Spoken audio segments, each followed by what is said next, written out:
السلام عليكم. وعليكم السلام. سؤالي يا شيخ في المضاربة، إذا كان التاجر يعني لا يستطيع ويشق عليه جدا تحديد الربح بالضبط، يعني فتراضى عن بالتقريب صاحب المال بالتقريب على.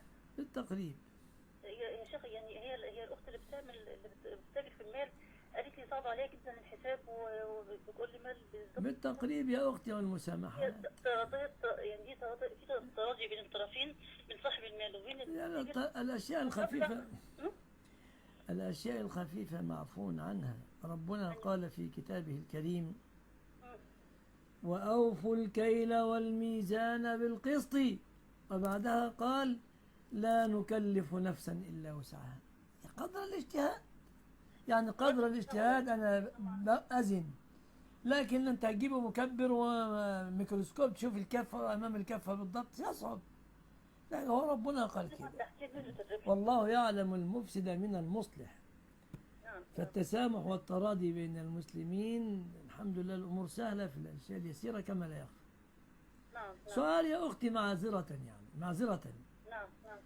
هل أنت ترين عدم جواز لبس الخمار مع الجلباب مع الثوب العادي، ولا تقولين جائز؟ لأن في هو منطقة، الخمار الطويل ولا اللي هو في منطقة في القاهرة بعض الأخوات فيها عندهم شيء من البعد، يقول لك أنا لازم بس أنا. لازم تلبس من رأسها ثوب مسحوب هكذا ولا يبين كتفيها.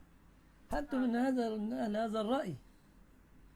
أنا لست من أهل الإفتاء، ولكن لا أنا يعني طبعا. أنا قلت إنك من أهل الإفتاء، أنا أسأل سؤالا يعني، نعم لأن في بعض الأخوات متشددات في هذا الصدد.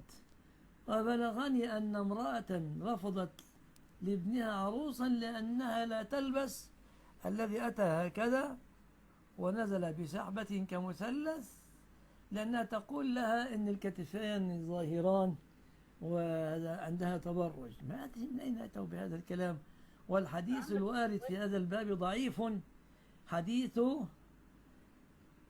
مرها فلتجعل تحتها غلالة إني أخاف أن تصف حجم عظامها، حديث تالف لا يصح، ضعيف عفوا. هناك السعودية دايما بينكروا عباءة الكتف. أنا مالي مال السعودية، أنا بعبد السعودية، أنا أعبد الله العلماء، يا أختي. بتكلم عن علماء السعودية، العلماء هناك دايما. دائما نرجع، هل نرجع أمرنا الله إن تنازعتم في شيء فردوه إلى علماء السعودية، إن تنازعتم في شيء فردوه إلى الله والرسول.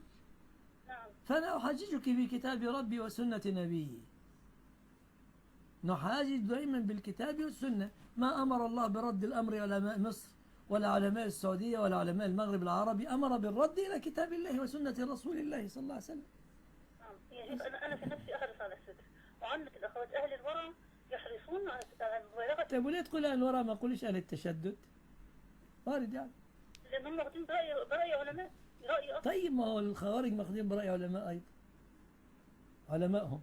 علماء المملكة، علماء يا أهل أختي السنة لا يعني. تشددوا، أنا بس ذكرت هذا مع أنك لم تسألي عنه، نعم لأن بعض الأخوات يشددن على أنفسهن بناء على أحاديث ضعيفة، وذكرت لك الحديث الضعيف في هذا الباب الذي استدلوا به، وهو حديث أسامة بن زيد: مرها فلتجعل تحتها غلالة إني أخاف أن يصف حجم عظامها.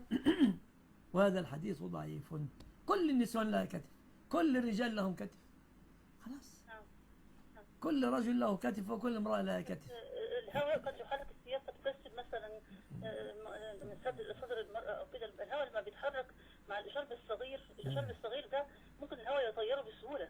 طب وإذا طار إيه اللي يحصل بقى بعد كده؟ نعم الإشارب الصغير، الطرحة الصغيرة يعني زي القصيرة دي. أقول خمار سابق، خلاص الخمار المشكلة. القصير يعني ممكن الهواء يطيره بسهولة جدا. الله يبارك فيكي، شكرا، لكن أنا آسفين على المفروض التأخير. تكون طويلة، طبعا الهواء مش صعب إنه يطيرها. بتكلم على الخمار الطويل والخمار القصير، نحن نحب الستر دائما. أنا أتكلم على التي تقول لابد من الثوب الذي يمسك من الرأس نازل كده هكذا، أما الثوب الذي من أصله على الكتف عندهن غير محمود، إذا كان حتى فوقه خمار. شكرا شكرا. محمود شيبة الحمد، ماذا عندك؟